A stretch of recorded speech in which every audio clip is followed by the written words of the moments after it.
Амьдрал үргэлж чадж жаргалаар дүүрэн Амьдрал үргэлж сайхныг авчирдаа Амьдрал үргэлж духураар баян Тийм болохоор амьдрал үргэлж сайхнараа Амьдралыг хайрлаж аль сайхныг олж харж явцгаая Яг одоо инээмсгэл баярал Амьдрал үргэлж сайхнараа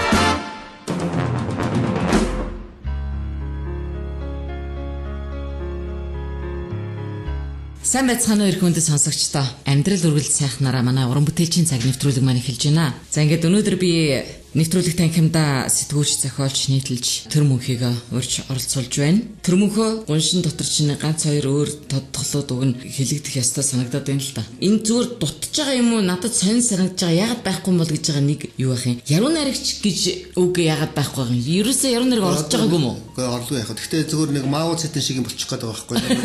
Тэгээ нэг олон тэгээ дарга удирдаг чи ямар юм юу Мао Цзэдун зүгээр яах вэ? Юуны дууны шүлгэл бичдэг хүн шүү дээ чинь бол яах вэ? Энэгээрээ бол харин ч олон дуутай. 30 гаруй дуу би бүгдээрээ хийт дуунууд хүн болгон мэднэ. Гэхдээ би нэг ярьдаггүй аягүй сайн. Гэхдээ яхаа одоо би бас нэг CD гаргах гэж өнөө маргааш гаргах гэж яг их өрж аваа. Тэр чинь ямар нэгэн өдөрт тохиолдуулж гаргаж байгаа мó зүгээр л ерөөсө гаргахыг шийдсэн юм уу? Яхаа одоо бол би яг одоо би юу хийж яах вэ юм байна. Энэ мэдээж хэрэг энэ радиогт сонсдог ч юм уу эдгээр чинь сэхэлэг давхаргийнхан шүү дээ. Тэр энэ сэхэлэг давхаргийнхан бүгдээр л олж хардаг байх л та. Шилдэг нийтлэлчдийн клубгээ те Баабар цэгмээ. Тэрэнд яхаа 7 хоног болгон би нэг нийтлэл бичээл эсвэл нэг ярилцлага оруулдаг ч юм хаяа нэг дөрцөнгийн Болдбаатар мэтийн найз нөхдөсөө ганц нэг ярилцлага оруулаад ихэнхдээ нийтлэлвчээ явуулдаг л. За алба тушаал гэх юм бол одоо би нэг 2 дугаар сувг телевиз гээд шинээр байгуулагдсан телевизэд зөвлөх продюсер гээд зөвлөхийн алба хашаад тогтвол яг очдог ажил гэвэл тэр. Гэхдээ зүгээр яхаа би ер нь л чуу хүншүүд өчөлөө дөрөн бүтээлч хүншүүд ер нь л аюу олон жил ингэж явлаа. Тэгээд тэр утгаараа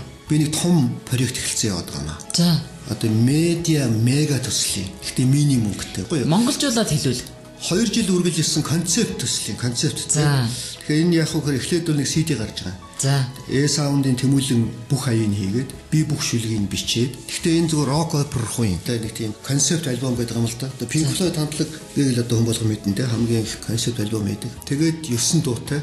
Гэхдээ бүгдээрээ хоорондоо уялдаатай нэг сэдвтэй байхгүй юу? Тэр нь үеийн өрөөний тухай, мөнх хүсийн тухай. Ийм нэг CD гараад одоо яг өнөө маргаашгүй яг худалдаанд гарах гэж байна л да. Тэгээд энэний дараагаар мэдээж хэрэг тийм концепт Pink Floyd хөө маягийн тийм концерт тавина ойлгомжтой те. Зураад саран цэцэрлэл бас яг энэ сэдвэр цонхон дээр суусан ялаа гэдэг нэртэй. Тэгээ энэ сэдвэр үзэгслэн гаргана.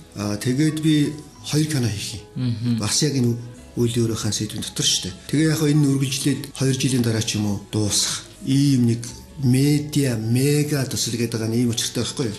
Тийм. Тэгээ яг эхнийх нь хэсэг нь гарцсан. Ягаад гэвэл яг биний ер нь мөрөдөлтөө нэг концепт альбом тулах юмсан гэж. Ягаад гэвэл би чи айгүй олон дуутай байхгүй юу? Дууны шүлэгтэй 30 гаруй дуу. Тэд нар бол яг хэвтэ чи бид нар радио телевизэд ажиллаж ирсэн л буян шүү дээ. Эцсийн бүлэгт тэн тэгэл хүмүүс ирдэг. Зондер Викторийн нэлж хийсэн аминасны урсгал өдр гэл ингээл элдвийн дуунууд биш дээ тий. Чи солонг гэдэг амтлагт болдог байхдаа бас миний бас нэг дуугт болдог ч юм. Ятгч үлээдээ бас тий. Тэгээ яг хэвтэ нөгөө сайн дуучин, сайн хөгжмийн зохиолчдын буйнаар би аахан дуутай болцсон хүн байхгүй юу? Тэгсэн мөртлөө би одоо бол энийг ярьдаггүй хинтч. Ерөн CD гарсан уу яг? Гараагүй. Би CD гаргахад ядах юм байхгүй. Уг нь 34 араас нь угсраад гүйтсэн шүү дээ. Тэгээ харин одоо намайг би Facebook-оор сүүлийн үед их тэгтэй байдаг гэсэн чинь хүмүүс бүр гайхаад ямар хаашаа юм бэ? Даруу юм уу? Эсвэл дорой юм уу? Дүнхүү юм уу? Гаргаач гэдэг. Вэрний гаргаж бодож байна. Тэгтээ тэр нь ч яах вэ? Тэгээ би нэг бясалгал хийдэг учраас бурхны шашинлынхаа л одоо бясалгалаас нь мөнх хүсийн тухай юм хий гэсэн бодолтой яваад аюу олон жил бодсон юм шүү. Тэгээ одоо эхнийх нь хэсэг нэг юм гарч байгаа байхгүй юу? Ингээ үргэлжлэн явах юм. Тэгээ ягаад цонхон дээр суусан ялаа гэд нэртэй юм бэ гэхээр цонхон дээр суусан ялаа гэд нэг хүрээдөө байдгийг хүн болгон мэднэ. За бидний үеийнх юм бол аюу сайн мэднэ. Тэгсэн чинь ингээ хуучин номын дэлгүүрт ингээ явж байгангууд хуучин дууны шүлгүүттэй номууд байдаг шүү дээ. Тийм нэг ном аваад би ингээ дууны өгчдөг учраас хараад байж ирсэн. Цонхон дээр суусан ялаа гэд байж байна. Тэгсэн чинь ингэдгийн шүү дээ. Ер нь хэдхэн бадгийн дуулдаг те нэг сайндаа нэг 6-7 бадгийн цаана ингээ бүтэн 10 шиг урт байж идэх байхгүй юу? Хүн дуулдаг. Тэг ялаа бас тийм юм. Цонхон дээр суусан ялаа гэдэг гэсэн чинь ингээд бөөрөөсө 4 нүүр баха шүлэг байгаа байхгүй юу? Эхний хэдийн л дуулдаг юм байна. Тэгээ ингээ үзсэн чинь тентэр юм уу байгаа байхгүй юу? Цонхон дээр суусан ялааг цохиоч алчхаж чаднаа. Цоглоод ирсэн үеийн үрийг цохиод буцааж чадахгүй чи гэж амаас суусан байгаа байхгүй юу? Тийм хоёр мөр явж байхгүй юу? Тэгэл би явах гэсэн байхгүй. Фүү энэ ямар юм. Одоо CD бол яг тийм л дээ. Цонхон дээр суусан ялаа гэдэг дуугаар эхэлнэ. Дотроо ингээд 9 янз бүрийн дуунуудтай. Тэгээд төгсгөлд нь мөнхөс гэдэг аничаа гэсэн дуугаар дуусгах юм. Кинорх үе. Шуумаар ингээ хийцэн даана ингээ хөгжим янз бүрийн юмтай. Одоо энийг бол ярихад айгүй хэцүү. Хүн өөрөө л сонсч яж мэдэн шүү дээ. Тэгээ энийг би амар үнэтэй хэлгэж байгаа байхгүй. Хамгийн балаа. Ягаад гэвэл би өөрөө нэг насаараа хөгжим сонссон, өөрөө Pink Floyd-ийн өвчтөй хүн юм чинь хамгийн сайн хөгжимчдийг цуглуулсан. Саунд биш байхгүй. Тэмүүлэн аян зохиогоо, тэмүүлэн өөрөө дуулаад би бүх шүлгийг, бүх концептыг бий болгоод тэгээ тэмүүлэн битэр цуг суужгаад би ч хөгжмөнд нь оролцож байгаа байхгүй жишээ. Тэр үеийн хөгжмөд чинь ингээд нэг дуун дотор 3 аяттай байдаг байхгүй юу? 3 хэмжээтэй байдаг юм шүү дээ. Чи ингэдэй гэдэг ингээд би удирдаад тэгээд энэ боссон альбом. Гэхдээ энэ чинь Монгол англи хоёр альбом гарч байгаа. Ягаад тэмүүлэн сонгосон бэ гэхээр аюулсан англиад болдог байхгүй юу чинь. Тэгээд ингэчхэнгууд White Arch гэдэг одоо Батсуур юм байдаг шүү дээ. Тэдний дээр очиж шүлээд чи үнэтэй юм билээ. Тэгээ яг нөгөө соол гитарын Nirvana-сын хосоо гэдэг залууг энэ Pink Floyd тоглож юм аа гэх тэрийг чирж ирээд энэндээ сулуусаар аваад нэг тийм хамтлагч их таашаа юм тий. Ингэсэн байхгүй. А сүүлд нь юу болсон бэ гэхээр зэрэг Quartet ороод үнэ амар юм болсон. Бүрэн зарим газараа бүр симфоник хэсэг мэсгтэй. Тэгээд эхлэнгуут нөгөөд чинь 40-50 зам мамаар бичигдэж бүр замарсан болохгүй. Тэгээд сүүлд нь мастеринг хийх болсон чинь Монголд энийг хийхгүй. Хүн болго ингэ болдгоо. Ийм их мөнгө төгрөг гаргаж ингэж сайхан хийж чад. Гадагшаа явуулсан дээр шүү дээ. Тэгээд гадагшаахаа судлаад үзэж амар үнэтэй. Нэг дуу зүгээр мастеринг хийхэд $800-аас $1200. Ганц дуу шүү дээ. Тэгээд 2-оос 18 дуу чи хэд болох вэ те? Тэгээд шүдэ зуугаад нүдэ ханаад дарцсан. Дараа хийчихсэн. Тэгсэн чинь үнэхээр энэ лаг юм. Smoke-гийн хамтлаг байсан шүү дээ. Байсан ч байгаа юм байна л да. Тэр яг манай тэр мастеринг хийсэн Америкийн тэр нөхөр дээр Smoke-ийн хамгийн урталт нь орсон. Бидний урд орсон байхгүй. Тэгээ үнэхээр энэ сайн хэлдэг юм байна. Тэгээ одоо бол би айгүй сэтгэл хангалуун байгаа. Бүтэн 2 жил ташилж иж гарсан эдэлтэй хөвгтөлтэй. Тэгээ энийхээ дараагаар нь залгаад кино хийчих гээд. Тэгээ одоо би нэг киноны зохиол бас жил гаруй бичсэн нэг кондукторгийн киноны зохиолтой. Нөгөөдхөө мөнгө босгох гал ингээд байсан. Өстө гуйлагчингийн дээдлийн гуйлагч л хүн болгоны сарын алдаал уг нь төрийн 3 өндөрлөгийн алтан уягаас бусдын нөгөө таних юм нөгөөдөл дайж гуйлаа хэллээ тэгэл нэг өгмөр юмэрэл соёлын яам нэг дэмжмээр юмэрэл яс хорцсон хошиг сууж. А зөвөр яг хөө тэрийг болохоор би нөгөө яг хоороноос чинь би дэлхийн 23 шагнал авсан хүн шүү дээ. 23 шагнал гэдэг бол баг хүний мөрөөдөх юм бас биш шүү дээ. Бүр нөгөө нэг амар томчууд чинь тийм бол шагнал авч ирсэн нөхөс жижиг манивтын жижиг гар бол базрын яам бут.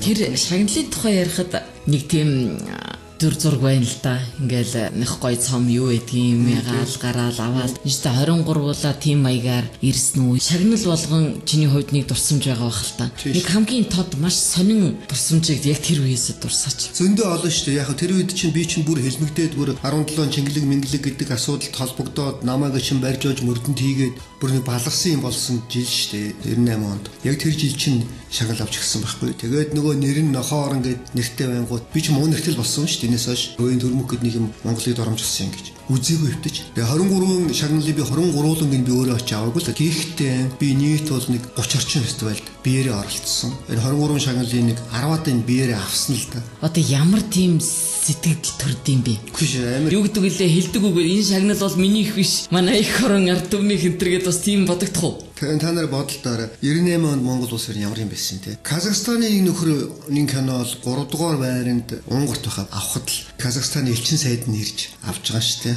Төрөө бол гой айхгүй шүү дээ. Зүгээр өөрөө л очиод аавна. Тэгтэл би дэлхийн 23 шагнал авчихсан юм байхгүй юу? Зөв яг хамгийн миний сэтгэлд үлдсэн нэг шагналын тухай би зүгээр энд яриа л дээ. Ленинградад нөгөө цагаан шөнө болдог жилээр Кентавр гэж тэдний одоо баримтны нэг номерын фестивал шүү дээ. Тэрэнд очисон. Тэгээ очисон чинь намайг онгоцны буудлын хүн тосч авдаг. Гайхаа ингээ харж ирсэн чинь фестивалийн нэг цаас барьсан хүнтэйгээ очиод уулзаа. Тэгээ би ингээ танаад учаас нэг байгаа маярлаа имэрлэгс. Өө тийм үү заа явъя гэх. Тэний MB салж онох ч 24-т суулгаад явахгүй юу. Тэгээ Октябрь гэдэг зочдод ирлээ. Тэгээ орсон чинь нэг монгол уу ирсэн. Нэг өрөөнд ор гэдэг. Өрөөнд оруулчихгүй юу. Орсон чинь хар цагаан зурагттай ийм шайвгансан хоёр игэнсэн ортой манай чойрдч тийм бодлоо байхгүй. Тийм өрөөнд оруулчлаа. Тэгтэл маргааш нь манай Петр ирлээ. Тэгээ Петрийн өрөөнд оруулсан чи өрөөг нь ороо үзсэн чи өстө хүн амар гоё өрөөнд оруулсан байхгүй. Тэгэхээр би Петрийг чинь ааштай миний өрөөг хардаа гэж үзэн гут нөгөө Петр ч уурлаа. Та нар юу яриад байгаа юм? Энд чинь миний кино гэхээс энэ төрмөхийн кино миний өрөөнд оруулаа гэх. Тэгээ би тэр өрөөнд орж исэн юм. Тэгээд ингээд байжсэн чи нэг л яоцгүй надтай харьцаж байгаа нэрэн тэгээ байж итл Карл Варын киностой зэрэгцсэн учраас би тэр яваад гисэн байхгүй лээ. Тэгээ Карл Вард очиод байжсэн чинь дүн гараад гэсэн чи манайх мөнгөн Кентаврыг авчижээ. Тэгээ би юунес буцахтаа Оросод барих юм чинь те чаглаа авах гэж очихгүй юу. За тэгсэн чинь тэр өдөр их сонин гараал за одоо энэ одоо бас яана. Бас намайг хүнд осоогүй байх вэ гэж яаж байгаа шүү дээ. Тэгээ гараад ирсэн чинь ингээд ийм мис бүхэн төрмөх гээд бичиг барьчихсан зогсож байна. Тэгээ би очиод ирсэн чинь бенц машинд намайг суулгав. Тэгээд энэ за та одоо ингээд явна гэх. Тэгээ би гайхаад тэгээд намайг яагаад та ярьж авч байгаасаа тань ингээд аваад ирсэн. Тэгсэн яг нөгөө Красный Октябрь гэдэг нөгөө бодолтой хэлдэг байж шүү дээ. Тэгээд би энэ төрөлөөр орж. Тэгсэн чинь надад президент төрөлд оруулж байгаа заяа. Тэгсэн нэр нь шүү дээ. Юуных нь баандных нь өөрөө миний одоо амьдарч байгаа том өрөөс том. Тэгээ ингээд юм алт малтан тоног моногтой. Хүн аймаар юм билээ. Хэдэн жирүүт дотор төрдөг биш. Тэгээ оруулчихгоотээ за одоо хоёул юу явъя. Манай студентүүд очих. Тэгээ орсон чинь дараагийнхын өрөөнд ингээд мангар том ширээ зассан. Тэгээд игнээд нөгөө бүх тараанаар ингээд дагсчихсан. Тэгээ би орж ирэнгүүт бүгдээ алга малгад ташаад ингээд надад мөнгөний хянтаар байна нэг. Тэгээд $1500 лөө тэ дагалдчихсан юм хөрх явт. Тэрийг нэг конвертэнд хийцэн. Тэгэнгүүт миний ий төрж байгаа байхгүй. Та нар намаа анх яаж ухтчихлаа чи одоо ингэдэг л байхгүй юу да. Монгол хүн гэж бахархчлээсэл зүгээр яхаа иймэрхүү жишээнүүд зөндөл 23 би яаж ярихад тэ. Тэгээ энийг ярихаар зэрэг аа ганц наадах чинь л юм байгаа юм чинь цаашаа болоо ойлгомжтой юм л да. Ер нь ингээд өөрийн чинь бүтээлүүдийг тийм ээ нийтлүүдийг уншиж байхад сонсож байхад харж байхад хоёрдмол гэдэг юм уу санаа надад байдгийн. Энэ хүн энэ цаг хугацааны захиалгаар ингээ юм хийгээд идэм үү? Эсвэл энэ төрмөхөөс гарсан юмнууд өөрөө цаг хугацааг дагуулад идэм үү? Өөрөө юу гэж боддیں۔ Өөрөө цаг хугацааны бүтээгдэхүүн үү? Эсвэл одоо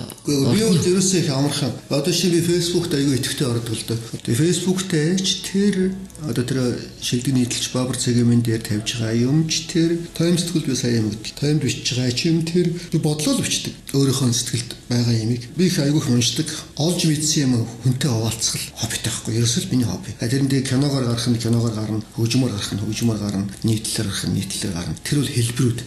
Зүгээр би гэдэг хувь хүн ер нь юу юм бэ гэвэл би өөрийнхөө үзсэн, харсан, мэдэрсэн, шаналсан ямаал ярьдаг л юм л хүн байхгүй. Ерөөсөө өөр юу ч нэг нь зохиолч гэд нэрлэнэ үү, нэг нь нийтлэлч гэд нэрлэнэ үү. Надад тэрс ямар ч хамаахгүй. Ер нь зүгээр ийм штэ зүгээр яг талигаач бэлэг жаргал битэр чинь бас их найз байлаа л бэлэг жаргалын хэлж ирсэн нэг удаа. Урлаг гэдэг чинь өгсөн хойно 3 юм штэ. Үнэн байхгүй. 3 юм байгаа байхгүй. Хөгжим, уран зураг, уран зохиол гэсэн 3 юмд л тулгуурлаж явдаг штэ. Сэтгэлийг гаргаж чадах нэг юм чинь энэ 3-аар л гардаг байхгүй. Тэгээ өөр юм байхгүй. Эдрийг нийлүүлсэн юм кино байхгүй. Хамгийн клинтс орлого. Тэгэхээр яг би бол киноны л хүн гэж өөрийгөө боддог. Яг л насаараа телевизэд ажиллалаа те. Би 27 жил телевизэд ажилласан байна. Тэгэхээр би өргөжл монтаж хийжсэн гэсэн үг шүү дээ. Тэгэхээр зэрэг кино нь бол надад хамаагүй байна. Гэхдээ бүх урлагийн дотроос хамгийн чухал нь кино гэдэг мөртлөө бүх урлагаас хамгийн азгүй кино байхгүй. Хамгийн азгүй. Ягаад гэвэл мөнгнөөс шууд хамааралтай. Ямар яготой тийм бэ нэг юм нийтлэлшийдэг үзэл, дууны чөлөг бич үзэл, тэнцч нэвтрүүлгийг хийгээл энд ч кино зохиол бичээд юм солиотын юм бодож магадгүй л. Яг л би мөнгө хэрэггүй юм энэ л одоо хийж байна. Кино их мөнгө болтохгүй. Мөнгө нүтгэхгүй. Би 16 жил болж байна. Одоо нохоорны хийгээд те. Дэлхийн 23 шагнал аваад Бельгийн мөнгөөр шүү дээ. Монголоос өчүүхэн ч мөнгө аваагүй. Женко Батлага л миний найзын хувьд тусалсан. Өөр нэг ч тусаараагүй. Тэгээ би дэлхийн 23 шагнал Венецээс ихсүүлээд бүгдээр энэ Монголын төвөөс авлаа шүү дээ. Аваад 23 шагналыг аваад би Монголоороо бахархдаг гэд гайхуулаад зогсож байлаа шүү дээ. Тэгэхдээ би 16 жил одоо мөнгө олж чадахгүй. Кино хийх гээд. Надад л өөрийн гэсэн орон сууцтай амьдралаа бол би зүгээр л хүн шиг аваа явдаг. Хүнээс дутхааргүй авч чаддаг. 4 жилд нэг удаа нэг сонгуулийн элдийн PR хийдэг. Тэгэхээр эдэн цас олдог тий. Тэгээд тэргээр амьдраад ингээ явдаг. Өлсөж өгөхгүй, хэлж өгөхгүй. Зах зээлийн энэ харгас нийгэмч зах зээлийн нийгэмч 20% нь л амиа авч явдаг. 80% нь бол бусдын дахиж явахаас өөр замгүй байд. Ийм л нийгэм шүү дээ. Энд бол би бол нэг дагуулагч болоо сүд болдгоо маа гэхэд дахиж өгөөд явахгүйгээр амиа аваад явдаг л тэр хэсгийн хорд би багтана. Гэхдээ кино хийх болтгоо. Мөнгө олддог. Ингээ би 16 жил болж байгаа байхгүй. Би өөрөө нэг өөрөө байртай бол надад ганц өөрөө байраа өгч би гуйж яваагүй. Би дуухчгүй, гуйжж байгаагүй. Би хизэж албан тушаал гуйж байгаагүй. Тэгэнгүүт одоо ингээд кино хийх гэж болтгоо. Кино гэхээр ингээд хүн ярьдаг 200-300 саяас нааш үнэн л дээ. 400-500 саяас нааш. Нохоо орон 640 мянган евро. Европын мөнгө шүү дээ. Энд чинь бараг $100 байхгүй юу? Бараг чигт $90 шүү дээ. Тийм юм хийгдсэн кино тий. Улсаас би нэг төгрөж аваагүй мөртлөө улсын нэрийг гаргасан байхгүй юу? Тэгэхээр энэ улсад би мөнгө олж кино хийж чадахгүй байхад бусдын хийж чадахгүй шүү дээ. Гэхдээ тэгэл одоо янз бүрийн кино гараал юм л та. Гэхдээ эдгээр чинь бол ийм байгаамаараа кино урлагч ерөөсө хоёрхан төрөл байдаг байхгүй юу? Нэг нь бол ингээд эргэн тойронд байж байгаа амьдралынхаа тухай хийдэг тий. Энэний бол хамгийн үлгэр жишээ нь бол Холливуд. Янз янзын хэлбэрээр янз янзын хэлээр хийдэг. Нөгөөх нь болохоор дотоод ертөнцөө өөрийнхөө бодож байгаа юмыг яруу найраг шиг гаргаж хийдэг хэсэг энэ цөөнх байдаг. Европын кинод энэ цөөнхт ордог тий. Монголын кино ямар учиртай юм бэ? Монголын кино бол дэлхийн кино үүссэн цагаас хоцролгүй эхэлсэн. Орон шүү дээ. Уг нь бол бүр 20 онд эхэлсэн. Оросууд анх орж ирээд хийж эхэлсэн шүү дээ. Гэхдээ энэ 80 жил одоо эртний хугацаанд цэвэр социалист кино хийж ирсэн. Улсаас мөнгөний гаргаж хийж ирсэн. Тэгээ 90 онд шууд хайсан. Энэ хэрэггүй хөдөл сурталчсан юм баа гэд шууд хайсан. Хаяад одоо хардаа энэ 25 жилд юу болов? Хошин шог, садар самун, секс, мэкс, ийм тийм кинонуудыг хямдхан аргаар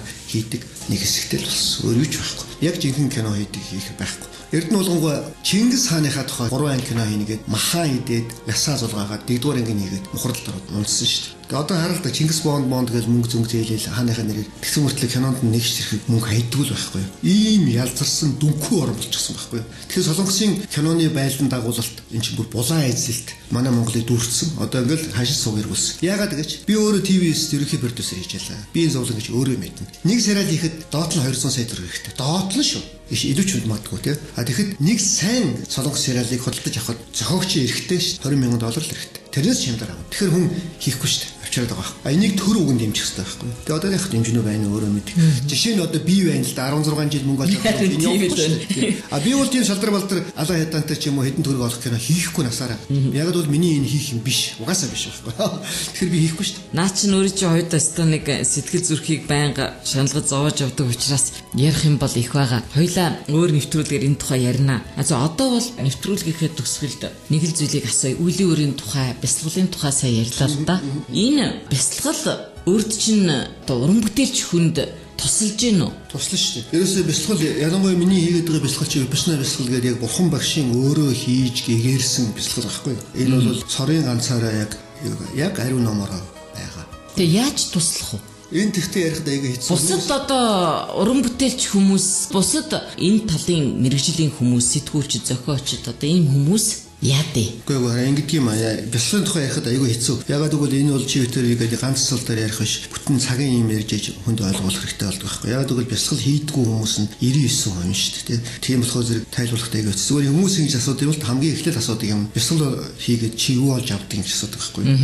Тэгэхээр би хариулт би юм олж авдаг, юм олж авах биш би юм алддаг байхгүй. Бясалгал хийгээд аяга их юм алдсан. Тэгэхээр хүн асуудаг. Юг алддаг ингэ тийм. Би уур хэлэнгээ алддаг. Шунхай зангаа алддаг. Өөрийгөө их гэж би гэж өнгөрдөг эгогоо алддаг тийм. Ингээл юмудаа алддаг байхгүй юу. Хүний сэтгэлд бол тартагтаа тулна гэж үг гэдэг чинь тартагтаа тулна гэдэг чинь хүний тарих оюун ухаан яг эцсийнхэн тэр ёроолд байгаа тартаг хог дээр хүрхийг хэлээд байгаа шүү дээ. Манайхан л ядууж гуйлагч юм болохыг тартагтаа тулна гэж ойлгоод байгаа. Үгүй шүү дээ. Тэгжээж тэр тартагтаа сэвэрлж ээж гэгэрэл төрдөг ийм л юм байхгүй юу. Айгуу товчхон ярихад айгуу хэцүү сэдвүүл дээ. Зүгээр яг үдэ хүнийг гэгэрэл төрөгдгүү хүн биш байлгадаг дөрвөн шалтгаан байдаг юм байна. Дөрвөн шалтгаанаас л бид нар олраадаг. Эхний шалтгаан болохоор зэрэг үе төмөн бодол буюу нисфанас. Харам ингэ бодож идэг. Тэрний дандаа хариу үйлдэл бодож идэг тийм. Энэ нисфанасаас болдог. Хоёр дахь нь болохоор зэрэг би гэдэг эго. Би л лаг. Бусдх нь лаг болчихлоо гэхээр зэрэг сонссон ч гэсэн сонсохыг хүсдэг. Яг л эгод нь энэ юу шалгаж дээ. Би л илүү юм чин гэсэн бэ. Тэгээд сонсчихсон ч сонсдгоо. Энэ эго гэдэг нь айхтар юм ба шүү дээ. Монгол хүн бол амар эготой. Би гэж орлоод байгаа байхгүй. Тэгээ энэ юм бүгдээрээ Чингис Мангас байнч гэх шиг. Энэ том эго хоёрдугаар шалтгаан. Гуравдугаар том шалтгаан нь болохоор зэрэг атгах сэтгэл үл ялгамжтай үзэл байхгүй. Бүр сургуульд орохоос нь тийм болчихдог үнийг. Энэ дунд сурлагатай, энэ сайн сурлагатай, энэ муу сурлагатай. Энэ сайн хүн, энэ муу. Энэ хүн муу хүн. Тэгээ энэ баян, энэ ядуу, энэ ухаантай, энэ тэнэг, энэ эрэгтэй, энэ эмэгтэй гэд ингээд ийм ялгамжтай юм дотор явж ялгаа хийдэг. Тэгэхээр энэс гарч чаддаг. Тэгээд задгал сэтгэж чадах хийдэг байхгүй. Нөгөө ялгамжийн дотор ингээд идэхтэй. А тэрний дараагийнх нь нэг тодгор бол хэвд баригдах. Задгал сэтгэх явчихдаг. Яг хэвд баригдах. Өөр хэв шинжит дүр гэж слизм гээд байлаа шүү дээ. Яг тийм хэв шинжтэй болох гээд хүн болгоно ингээд идэг. Сургуульч тэр эргэн тойронд байгаа юм ч тэр дандаа юм болгож идэг тийм. Ийм нэг дөрвөн зүйлээс болоод хүн гэдэг амтан элдвийн юм дотор ингээд бодлоо давчдаг байхгүй. Уг нь бол мөнхөс гэдэг чинь мөнхөс гэхэр хүмүүс ярьдаг юм л дандаа хөхлийн ярьдаг байхгүй. Хөл үнэн л дээ мөнхөс. Гэхдээ мөнхөсүүд чинь хажин. Жишээ нь чи тэр айгүй олон жилийн өмнө биеийнхээ таньна тийм. Гэхдээ тэр үеийн ариуна одоо байгаа ариуна хоёр бол тэс өөр хүмүүс байхгүй. Тэр үеийн хүн тэндэл өнгөрцөн. Одоо чи бид ярилцаад дуусаад гарахад хүртэл чамд нэг юм өөр юм бий болдог. Би гараад энэ хаалгаар гараа явахад дахиж би энийг орж ирэхдээ би энд орж исэн хүмүүс биш байдаг. Нэг усанд хүн хоёр ордог гэдэг шүү дээ. Миний усанд орж исэн ус одоо хил даваад алга болсон хаан ч юм тий. Далаад ч устгаа биз. Тийм эд шүү дээ. Тэгэхээр нэг юм хүмүүс гэдэг байхгүй. Тэгэхээр яг энэ ингээд цаашаа задраад явах юм айгүй уртын болдог болохоор зэрэг айгүй хэцүү л дээ. Тэгээд би зүгээр яг бодож байгаа. Яг тэр дэлхийн сонныгаар манайхан чи 2 жилийн өмнө нэг 12 сарын 21-нд бүү юм боллоо шүү дээ. Яг тэгж яхад би Винмарт бясалгалд сууж ирсэн. Тэгээд би нэг юм мэдсэн л да. Майдрын эрэм мэрин гэдэг нэг юм яриад идэх чинь. Энэ ирж байгаа юм байна. Эхэлж байгаа юм байна тийм болохоор одоо хүмүүс нэг хизээ урданд хийж ярьдаг ус. Энерги гэж мэдэхгүй байж нэг юм яриад байгаа юм шүү дээ. Хүн болгон сайн нэрхтэй муу нэрхтэй гэж. Хизээ тийм ярьдаг ус. Тэгэхээр эн чинь нөгөө нэг тийм сайн юмны эхлэл ирж байгаа болохоор нэг иймэрхүү юм яриад ундаг. Тэгээд бясалгал их баг хэмжээгээр ингээд илгэрээд тэгээд бясалгалын номын дэлгүүр ороход их баярлмаар шүү дээ. Айгүй их хэрэг гарч ирдэг. Тэр нь бас их сайн гүйлгээтэй хэмтийн зүгээр явах тийм сайн цагийн эхлэл ирж байгаа юм л гэж боддог шүү дээ. Тэгээд энэ туслах гал амьдал аралдаад байгаа. Тэгээд тэрийг хинч мөнгөхгүй тийм. Тийм л үнэ. Тэрмөхөө би ингээд одоо энэ үгийн юм уу оюуны дээд зиндааны гэдэг юм хүмүүстэй ингээд ер нь ярьж байхад ерөнхийдөө имэх бахархаж имэх тийм сэтгэл төрдөө л дөө. Өөртөө ч нь бол амар байна. Ягаад гэвэл бит хоёр хуучны танилуд учраас те. Өөрийгөө тэр эго гэдэг байгаа тэр би гэдгээ мартах тийм үү хаях үрд чинь хэцүү байх ёстой гэж би ойлгоод байгаа байхгүй юу? Үгүй ээ. Тэр зүгээр яг энэ эго ийм юмнаас салах гэдэг бол надад бол их хэрэгтнээс эхэлсэн юм л дээ. Ягаад гэвэл эхлээд нэг өвчин байдаг ш нэг телевизд дөнгөж одоолол би лагийн өвчин тэрий чинь би тусах сахтаа тусаад идэх сагдаа идгээд одоо бол надад ямар ч тийм байхгүй тийм. Шинэ зүгээр яг шилдэг нийтлэлчдийн клуб гэдэг энэ баабар сегмент хүртэл ороход их юм болж орд юм байна ш. Уг нь бол хүмүүс чинь тэр юм умаа өгөөд бариад хэдэн мянган уншигч хүрсэн тохиолдолд яадаг гэдэг чинь үе түн босготол юм билээ. Тэгвэл баабар өөрөө над руу уцтай төрөө чи ороо. Тайм дээр бичээд байгаа юмд шараадах чи аягүй сайн бичиж чинь. Чиний над чинь зүгээр болно гэл. Тэр нь яг би орд номоор нь эхлээ блогд нэм тавиал тэр нэрээд уншигчийн тоогоороо бас 1000 занг хэдэн мянга ч үлээдээ даваа явцсан. Одоо 100 мянган хүн уншдаг. Миний юм. Тэгээ баабарын ард орчихсон тууж явдаг тийм. Тэгэхээр энэ минь бол би нэг баярлаа хөөрж гүгээл хүүхдсиг байхгүй шүү дээ. Аль тийм голтол болсон. Одоо бол бүрч байхгүй. Улмал амар болж байгаа. Мэдээж их зүйл хийх ёстой байгаа. Их зүйлийг хийн гэсэн санаа өөрөө чинь толгойд өчнөө л бодол санаа хийх зүйлүүд байгаа л да. Энэ бүхнийг бол ярьж дуусахгүй юм тийм ээ. Тэгээ хоёулаа нэвтрүүлгээ өндөрлөе. Би тэр мөхөөсөө ганцхан зүйлийг хүсэж байна. Манай амьдрал үргэлж сайхнараа гэдэг энэ нэрийг нэвтрүүлгийнхээ нэрийг би зочнороо нэг жоохон өөрийнх нь юунаас нэг тайлбарлуулахыг хүсдэг. Ганцхан өгүүлбэрээр тайлбар хийлээ хоёулаа нэвтрүүлгээ өндөрлөе. Амьдрал үргэлж сайхнараа гэдэг чинь биш ерөөсөө яг мөнх усыг хэлж байгаа маа. Өчтөр гэж байхгүй. Ягаад бол өнгөрцөн учраас бид нар яагаад өчтөрдөө очиж чадахгүй. Бүр яагаад дэлхийн бүх алтыг өгч чадахгүй. Маргаашч байхгүй. Ягаад бол маргааш руу бид нар очиж бас чадахгүй. Тэг чи болоогүй юм чи. Тэгэхээр өнөөдөр байдаг байхгүй. Тэгэхээр өнөөдөр л happy сайхан байхад л амьдрал үргэлж сайхан байх байхгүй. Тийм л. Айгуу симпл. Маш амархан байна. За баярлалаа тэр мөхтөө. Сэтгүүл зохиолч нийтлэлч тэр мөхтөөгөө бид хамт байлаа.